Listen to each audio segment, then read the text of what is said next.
नाज़रीन, शाम में जंगजुओं के इजराइल पर हमलावर होने की इतला सामने आ रही है और इजरायली ड्रोन्स को मार गिराए जाने के वाकयात भी रिपोर्ट इस वक्त हो रहे हैं। और इसके साथ साथ इजराइल के अंदर जो मूवमेंट है वो आगे बढ़ रही है और यमन ने कहा है कि वो अपने जो ऑपरेशन है वो जारी रखेंगे और अमेरिकी जो एस्केलेशन और एग्रेशन है वो उनको रोक नहीं सकता है।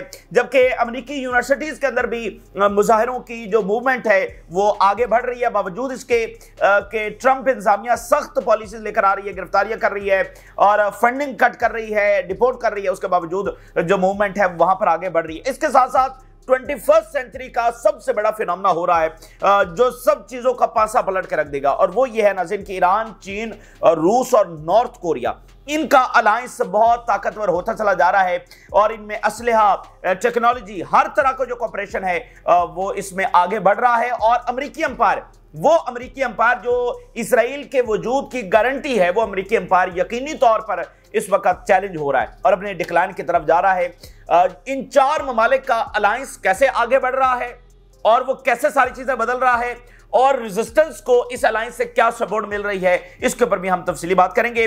आगाज नाज़रीन शाम से करते हैं। शाम में नाज़रीन जो हम एक फिनोमेना देख रहे हैं इसराइल के दाखिल होने के बाद, इसराइल की ऑक्यूपेशन के बाद, कि वहां पर जो लोकल रेजिस्टेंस है वो खड़ी हो रही है और वो स्लोली हो रही है। उसकी दो वजूहात हैं। पहली वजह यह है कि वहां के लोग ये चाहते हैं कि जो दमिश्क अथॉरिटीज है वही इसराइल के साथ निपटे, क्योंकि वहां के लोग कोई नई जंग नहीं चाहते हैं।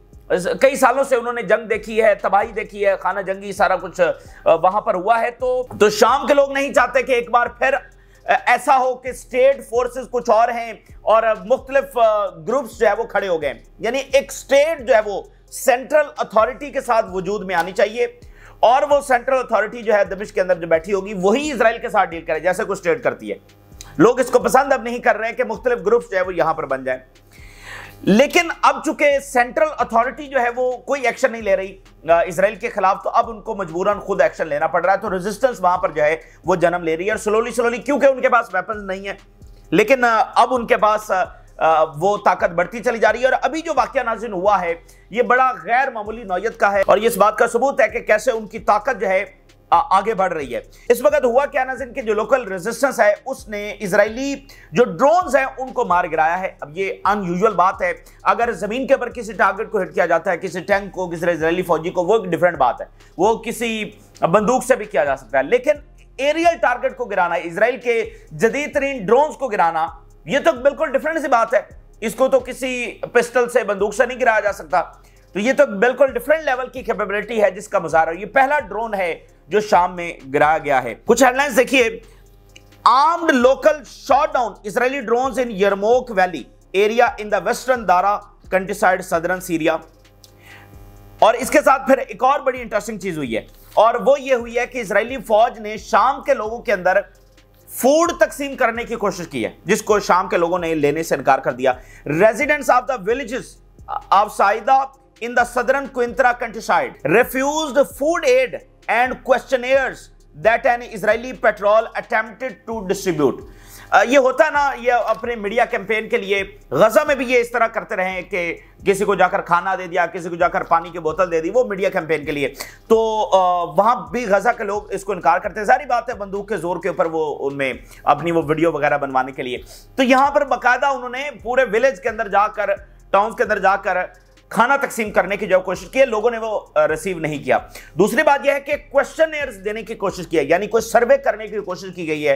अमूमी तौर पर इसका मतलब यही होगा कि वो कोई ऐसा सर्वे कर रहे होंगे जिसमें यह बताया जाए कि इसराइल के आने के बाद यहाँ के लोग अपने आप को बड़ा सिक्योर महसूस कर रहे हैं, ये वो इस तरह का कोई क्वेश्चनर होगा। तो दोनों चीजों से वहां के लोगों ने इनकार किया।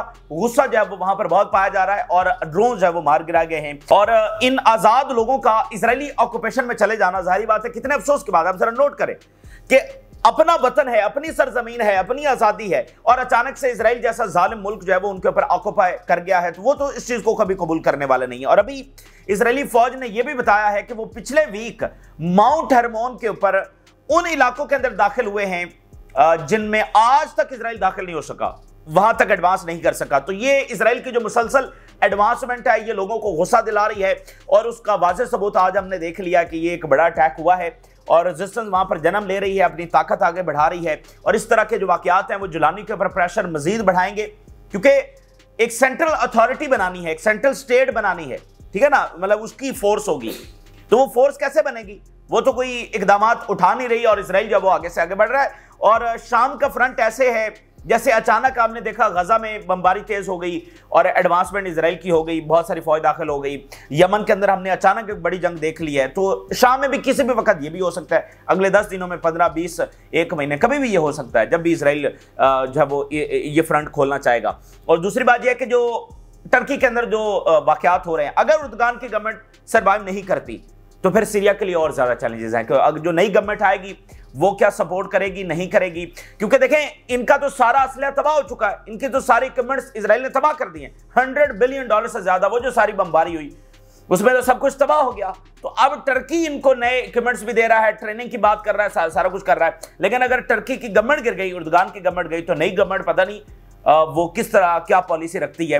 तो ये बहरहाल एक गैर मामूली चीज है। तो ये जो इन्होंने अपनी यहां पर रिजीम बनाई है, पिछली रिजीम को गिराकर और अमेरिका, यूक्रेन, इजराइल इन सब की मदद के साथ इन्होंने गिराकर ये अपनी नई रिजीम बनाई है। तो अब इनको मामलात को संभालना होगा, वगरना मामलात किसी और तरफ चले जाएंगे। नेतन्याहू को नाज़रीन ब्रीफ किया गया है on continuing the war. Netanyahu received briefing on the progress of the negotiations and operational plans for continuing the fighting। और इसके साथ साथ नेतन्याहू ने सेटलमेंट्स को मजीद बढ़ाने का ऐलान किया है। We will continue to strengthening the security of Israeli citizens and develop settlements, मजीद सेटलमेंट्स बनाने का ऐलान किया है। और साथ नेतन्याहू ने अप्रिशिएट किया है जो अमेरिकी अटैक्स यमन के ऊपर हो रहे हैं, नेतन्याहू ने इसको अप्रिशिएट किया है। तो बात यह है कि इनकी अपनी फौज की तो ये बहादुरी है और ये ताकत है कि अगर हमास का हमला होता है तो इनके ऑफिसर्स और कमांडर्स वो बेड्स के नीचे छुप जाते हैं। और इनकी ताकत सिर्फ इतनी है, इनकी बहादुरी सिर्फ इतनी है कि ये औरतों और बच्चों के साथ लड़ सकते हैं, उनके ऊपर बम गिरा सकते हैं, उनको बंदूकें दिखा सकते हैं। और जब हमास के जंगजू आते हैं तो ये बेड्स के नीचे जब छुप जाते हैं। तो हमेशा वेस्ट के सर के ऊपर ही ये नाचे हैं और अभी ये वेस्ट के सर के ऊपर नाच रहे हैं, लेकिन वो वेस्ट जो है ना कोलैप्स हो रहा है। और वक्त बताएगा कि इजराइल इस तरह से सर्वाइव करने वाला नहीं है इस एग्रेशन के साथ। और दूसरी बात यह है कि इजरायली जेलों के अंदर किस तरह का तशद्दुद हो रहा है। नाज़रीन, एक फलस्तीनी कैदी शहीद हुआ है इजरायली जेल के अंदर और इंटरनेशनल प्रेशर आया, जिसके बाद इजराइल को इंडिपेंडेंट जो इन्वेस्टिगेशन है वो करवाना पड़ी, जिसके बाद ये पता चला है कि कैसे उसको तशद्दुद किया गया था। और तशद्दुद इस तरह से किया गया कि उनकी जो सारी पसलियां हैं फलस्तीनी नौजवान फलस्तीनी वो सारी तोड़ दी गई। स्टैबिंग अटैक भी उसके ऊपर हुआ, यानी चाकू के साथ भी उसको मारा गया और लंग्स के अंदर ऐसे पंच मारे गए और उसकी सारी पसलियां जो वो तोड़ दी गई और तशद्दुद के बाद जो वो वहां पर शहीद हुआ है। तो ये जुल्म जो है वो जेलों के अंदर किया जा रहा है। इसराइल के अंदर की नाज़रीन सूरत हाल यह है कि मुख्तलिफ तबकों से मूवमेंट के अंदर हिस्सा डाला जा रहा है और अभी जो एकेडेमिया है, प्रोफेसर्स हैं, स्टूडेंट्स हैं, ये जो है ये शोबा है, इससे भी वहां पर लोग निकल रहे हैं। Dozens of academic petitions in the supreme court against the law changing the composition of the judicial appointment committees. ये नेतन्याहू ने नया लॉ पास करने की कोशिश कर रहा है जिसमें वो जजेस को सब सर्वियन कर सके।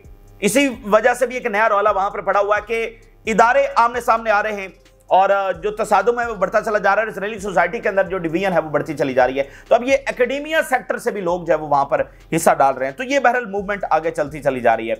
World union of Muslim scholars, world union of Muslim scholars, उनके जो प्रेसिडेंट हैं उन्होंने कहा है कि मुसलमानों को अपनी आर्मीज मोबिलाइज करनी चाहिए for Gaza. It's their moral religious duty कि वो गजा के लिए अपनी आर्मीज मोबिलाइज करें। ये world union of Muslim scholars, इनके प्रेसिडेंट का बयान सामने आया है।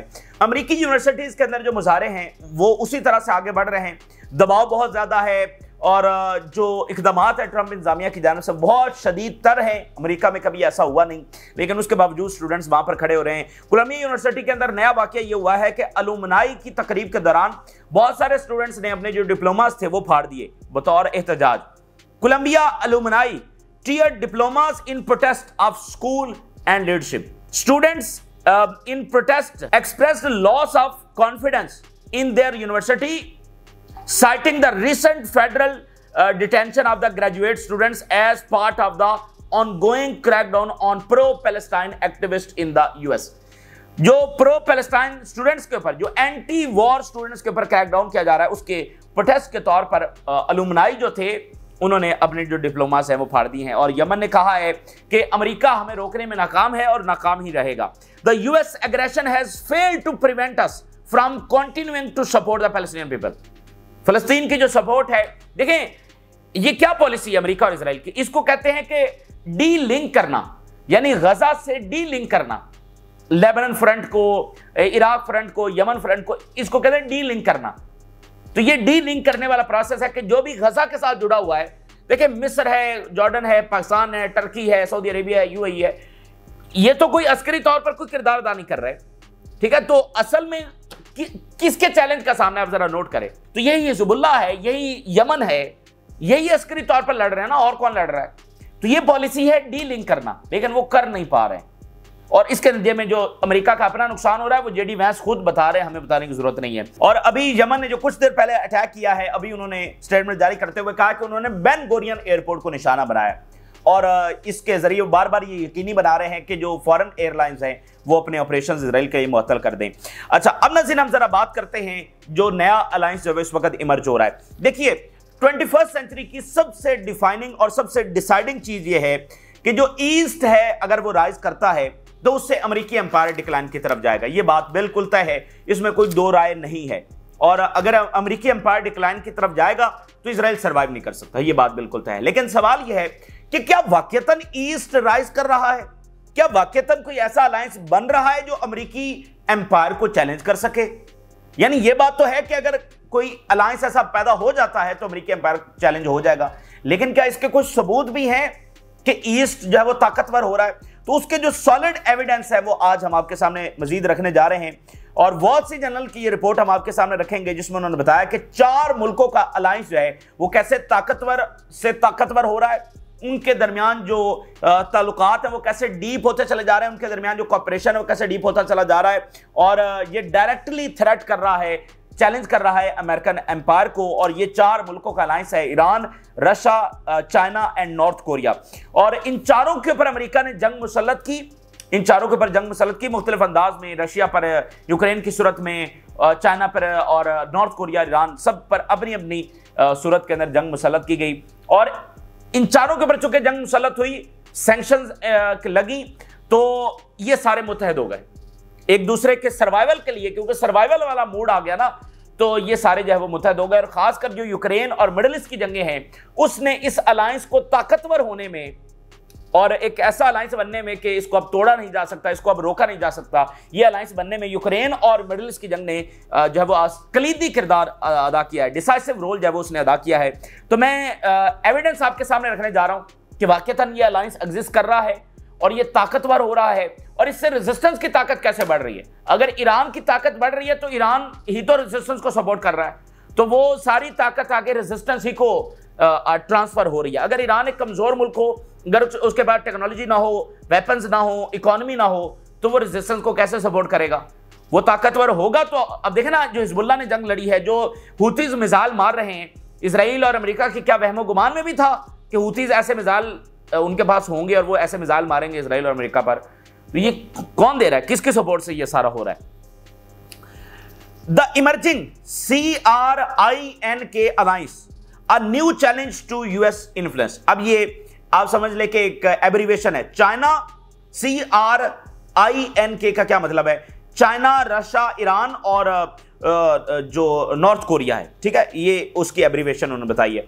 तो वॉल स्ट्रीट जर्नल की दूसरी हेडलाइन देखिए, वो कह रहे हैं कि एक न्यू जियोपॉलिटिकल एक्सेस जो कि मुश्तमिल है चाइना, रशिया, ईरान और नॉर्थ कोरिया के ऊपर, ये इस वक्त बन चुका है।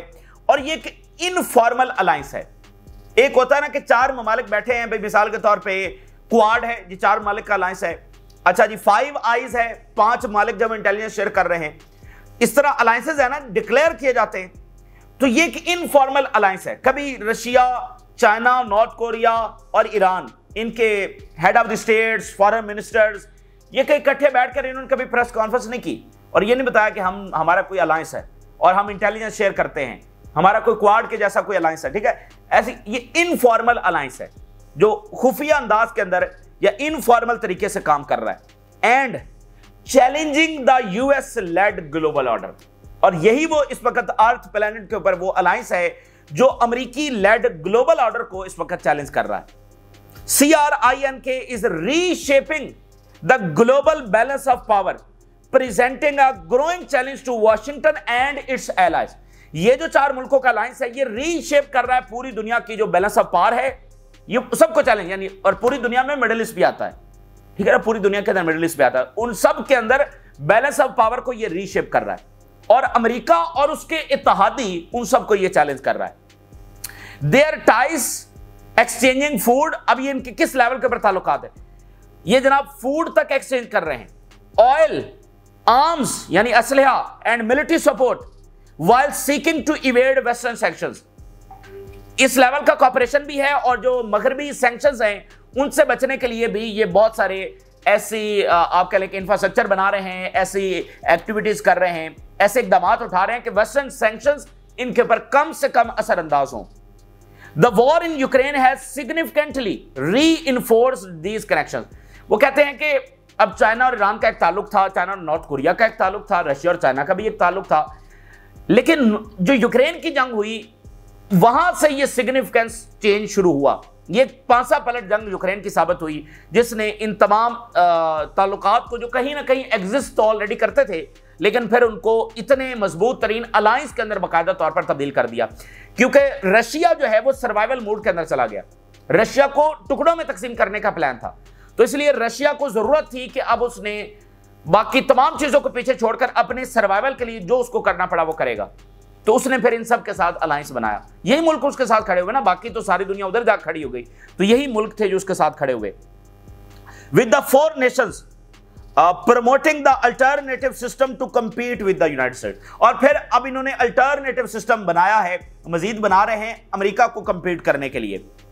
और फिर ईरान का जो कंट्रीब्यूशन है वो बड़ा इंस्ट्रूमेंटल रहा। शहीद ड्रोन्स ईरान ने दिए, और फिर अपनी टेक्निकल एक्सपर्टीज रशिया को दी, और फिर इन ड्रोन्स की डोमेस्टिक प्रोडक्शन के लिए ईरान ने हेल्प की।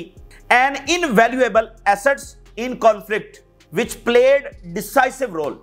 ये जो शहीद ड्रोन्स दिए गए, फिर उनकी डोमेस्टिक फैक्ट्रीज लगवाई गई, और उसके अंदर टेक्निकल एक्सपर्टीज ईरान ने दी रशिया को, और वहां पर फैक्ट्रीज लगी, और फिर ड्रोन्स जब वहां पर प्रोड्यूस हुए, यही ड्रोन्स थे जिन्होंने यूक्रेन वॉर के अंदर डिसाइसिव रोल जब अदा किया। तो ईरान से कभी रशिया पीछे नहीं हट सकता है। इसलिए आप नोट तो करेंगे, रशिया है, रशिया ने ईरान के लिए जो कमांडर्स भेजे वो ये बिला वजह भेज दिए थे। और आगे कौन था? इजराइल, जो मतलब इत्तेहादी है रशिया का। इजराइल हमला करने जा रहा था और रशिया ने अपने कमांडर ईरान के अंदर भेज दिया। रशिया कब ऐसे कमांडर्स भेजता है? तो पीछे चीजें ये हैं, उसका मजीद प्रूफ हम आपके सामने रख रहे हैं। और फिर चाइना ने क्या किया कि मिलिट्री कॉपरेशन बढ़ाया। Isolated from the western markets, Russia has redirected much of its energy exports to China. और उसका सारा जो ऑयल है, गैस है, वो वेस्ट की मार्केट्स में जा रहा था, वहां से आइसोलेट हो गया रशिया। तो रशिया ने अपनी जो सारी एनर्जी है उसको भेज दिया किस तरफ? चाइना की तरफ। और इससे क्या फिनोमेना पैदा हुआ? चाइना को मजीद सस्ती एनर्जी मिली, और उस मजीद सस्ती एनर्जी से उसने मजीद सस्ती प्रोडक्ट्स बनाई, और उसने वेस्टर्न कंपनीज जो हैं उनको रिप्लेस किया। और फिर साथ चाइना ने क्या काम किया, चूंकि रशिया के लिए एक्सपोर्ट्स भी बंद हो गई थी, तो चाइना ने अपनी एक्सपोर्ट्स भी रशिया की तरफ भेज दी। तो वो जो कंज्यूमर उनकी जरूरियात थी रशिया की, वो भी पूरी हुई, और जो उनकी एनर्जी की जो मार्केट थी उसको भी चाइना ने कवर अप किया। जो चाइना ने इस तरह से किरदार अदा किया। और फिर दोनों मुल्कों ने यूएस डॉलर को साइड के ऊपर रखते हुए अपनी करेंसी में ट्रेड करने के लिए वो आगे बढ़े। तो इस तरह इन तमाम, और नॉर्थ कोरिया, उसने 50% इस वक्त जो मिलिट्री इक्विपमेंट है रशिया का वो नॉर्थ कोरिया से जा रहा है, 50%। और नॉर्थ कोरिया वो मुल्क है जिसने अपनी फौजें बाकायदा तौर पर रशिया के लिए भेजी। तो ये इस तरह से एक एक मुल्क ने किरदार अदा किया, और वाइस वर्सा भी इसी तरह से है। और इस वक्त ट्रंप क्या कर रहा है? ट्रंप ने इस वक्त यूक्रेन की जंग रोककर इस अलायंस को तोड़ना चाह रहा है, क्योंकि ये अलायंस का आगाज ही यूक्रेन जंग से हुआ है, फिर जिसमें मिडिल ईस्ट की जंग ने अहम किरदार अदा किया। ठीक है, क्योंकि ईरान के जंग ऊपर जो जंग है वो भी मुसल्लत हो गई। तो यूक्रेन की जंग असल वो चीज है जिससे आगाज हुआ। तो पहले वो यूक्रेन की जंग रुकवाना चाहता है ताकि इस अलायंस को उसी तरह से तोड़ा जा सके, क्योंकि जरूरत के तहत ये अलायंस बना था। तो ट्रंप को लगता है कि अगर वो जरूरत खत्म हो जाएगी, रशिया सर्वाइवल मोड से निकल जाएगा, तो फिर इस लेवल का कॉपरेशन नहीं होगा। तो एक्सपर्ट्स के मुताबिक एक तो ये ऐसा होने वाला नहीं है, जिस लेवल के ऊपर ये ममालिक चले गए हैं अब यहां से पीछे हटने वाले नहीं है। ये इस ग्लोबल ऑर्डर को चैलेंज किए बगैर पीछे हटने वाले नहीं है और इनका कॉपरेशन खत्म होने वाला नहीं है। दूसरी इंपॉर्टेंट बात यह है कि यूक्रेन की जंग रुकती हुई नजर नहीं आ रही, और एक्सपर्ट्स के मुताबिक अगर ये जंग नहीं रुकती तो ये अलायंस और ज्यादा तेजी के साथ एक्सपैंड करने जा रहा है। इसी की रिपोर्ट के अंदर देखिए, failure to do so combined with the increased US pressure on Iran and China could inadvertently solidify this alliance. कि उधर यूक्रेन की जंग भी नहीं रुकी अगर, और फिर हम इधर देख रहे हैं कि ईरान के ऊपर अमेरिका धमकियां लगा रहा है हमला करने की, और साथ ही चाइना के ऊपर प्रेशर बढ़ा चुका है, और वहां पर भी जंग की अभी जो बातें हुई हैं, चाइना ने कहा हम जंग के लिए तैयार हैं, और अमेरिका ने कहा वी आर कमिंग, और हम अपनी मिलिट्री अपग्रेड कर रहे हैं, ये कर रहे हैं वो कर रहे हैं, फिलिपाइन के अंदर वो मिसाइल डिप्लॉय कर रहे हैं। तो चाइना के साथ भी जंग का खतरा है, ईरान के साथ भी जंग का खतरा है। उधर यूक्रेन की जंग भी अगर नहीं रुकती तो फिर ये अलायंस और तेजी के साथ आगे बढ़ेगा। Nations could solidify a strategic bloc that challenge US influence on multiple fronts। तो ये जो नेशंस हैं ये अपना एक ऐसा ब्लॉक बनाने जा रही हैं जो तमाम फ्रंट्स के ऊपर अमेरिका को चैलेंज करने जा रहा है। तो इस सदी का सबसे डिफाइनिंग बात यह है कि ईस्ट राइज कर रहा है और यूएस एम्पायर डिक्लाइन कर रहा है, जिसके ऊपर इसराइल खड़ा हुआ है। ठीक है, तो क्या ईस्ट वाकईतन राइज कर रहा है, उसके सॉलिड सबूत हमने आपके सामने रख दिए, और ये मजीद राइज करता चला जाएगा। और जो जो ईरान के ऊपर, चाइना के ऊपर प्रेशर बढ़ेगा, ये ममालिक और ज्यादा करीब होंगे। देखें, पहले रशिया को जरूरत थी तो तीनों ममालिक उसके साथ खड़े हुए, अब वहां यूक्रेन की जंग रुक भी गई तो ईरान और चाइना के साथ तो मामला सेटल नहीं हो रहा, तो फिर रशिया इनकी मदद को आएगा। मतलब रशिया क्या अमेरिका के ऊपर एतबार करने वाला है? अमेरिका के ऊपर क्या रशिया एतबार करेगा? तो इसको अब रोकना जो है नामुमकिन हो चुका है। और देखिए, इतनी जंगें अमेरिका ने की हैं, इतना इनजस्टिस अभी भी गजा में हम देख रहे हैं, तो यही होता है। मतलब एम्पायर ऐसे ही बनते हैं और ऐसे ही गिर जाते हैं। अब इनजस्टिस की इंतहा हो चुकी है और बहुत अमेरिका ने रूल कर लिया और जंगें छेड़ी। क्या दिया क्या दुनिया को? कौमों का जो इक्तदार है वो तो डिवाइन प्रॉमिस है, वो तो पहले एक कौम को इक्तदार, फिर दूसरी को, फिर तीसरी को। तो अब ये इक्तदार जो है वो शिफ्ट हो रहा है। कितनी जल्दी होगा, कब होगा और किन किन मराहल से हम गुजरेंगे, ये बहरहाल देखना बाकी है, लेकिन बहरहाल ये हो रहा है और इजराइल इससे चैलेंज हो रहा है। तो ये ताज़ा तरीन तफसीलात हैं जो आपके साथ शेयर किया। आपने राय जरूर आगा करें। जिन लोगों ने चैनल को सब्सक्राइब नहीं किया उनसे रिक्वेस्ट करेंगे कि चैनल को जरूर सब्सक्राइब कर लें ताकि हर आने वाली वीडियो आप तक पहुंच सके। इजाज़त।